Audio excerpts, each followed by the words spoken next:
All right, hey, what's up everybody? LandonWithLMR.com. In this video, we're gonna be explaining the relatively simple process of how to repair the lower section of a core support, specifically on a new Edge Mustang, but these same steps will also apply to an SN95 and a Fox body Mustang as well. So the good alternative to fixing kind of a janked up or messed up lower section of core support is just to replace the lower section. The reason being is because these core supports are very complex and intricate in how they attach. If you were to replace the whole thing, there's several spot welds that you have to drill out, a lot of measurements that you have to take in order to get a new one installed. So if you can just replace the lower section, which what we find on Fox bodies, SN95s and new Edges, is that just the lower section needs to be fixed. If you have to replace the entire thing, well, I think you know how that goes. You just gotta grin and bear it and just replace the whole thing.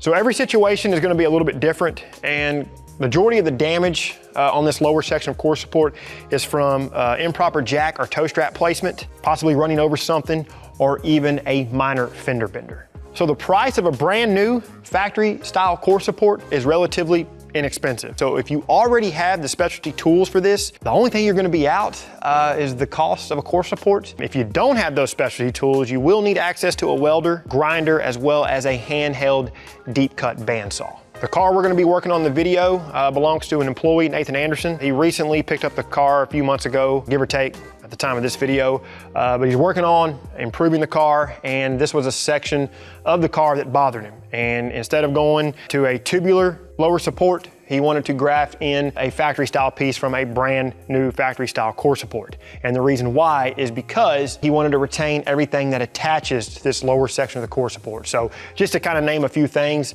would be the hood latch support, power steering cooler bracket. You also have the degas bottle support bracket under here as well. Few oddball things that attach to this on the outsides as well, kind of like your spots for your lower bumper here. If you were to go the tubular support route, you're gonna have to find an alternative to every single component that attaches to the lower section of the core support. Our maintenance team is gonna be doing the work. Mike Nichols, Birdman, y'all seen them on the channel before. They're gonna do majority of the work. Mike Nichols is also gonna have a few talking points throughout the video. Y'all enjoy the video, enjoy the process, and we'll get rolling. All right, so the obvious thing to do first is to remove the front bumper cover. We have a video on how to do this specifically for a 99 to 04 Mustang, and we'll leave a link to it down in the video description. The next order of business is to remove any of the attaching pieces at the lower section of the core support. This includes the radiator air deflectors, degas bottle support bracket, hood latch support, power steering cooler tube, and the brake hard lines. Next, you want to gather some measurements on where the cuts need to be made. 2 inch from there to there. 3 inches from there to there. That way we can line everything back up. And then on this side, we've gone right here to the top of this hole. It's 2 inches. Top of this oval hole to here is 2 inches. Just so we can go back and make sure our next piece fits the same.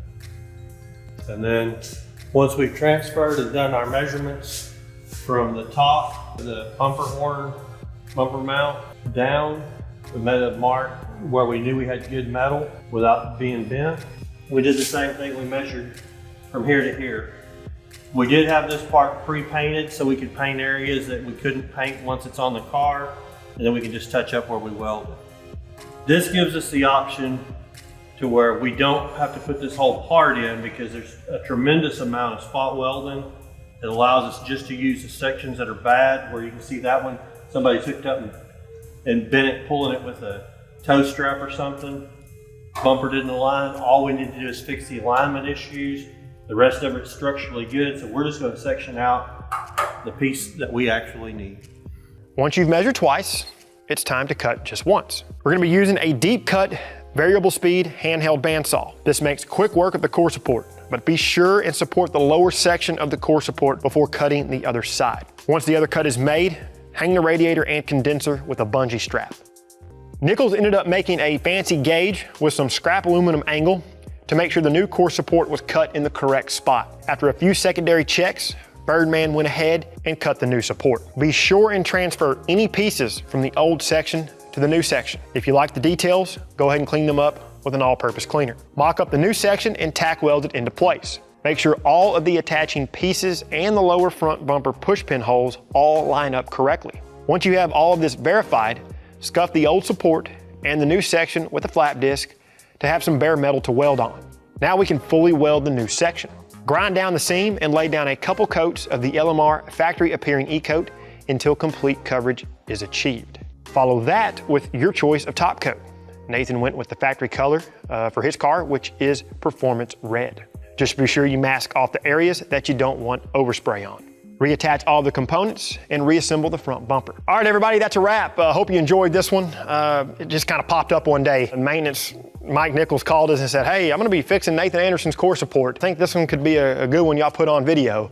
So we ran over there, grabbed the cameras, and documented the process. So hope y'all appreciate this. If you do, if you find value in what we're doing, please consider liking the video, subscribe to the channel, turn on notifications, and then till we see you in the next one, for all things New Edge Mustang, keep it right here at the Real Enthusiast, LMR.com.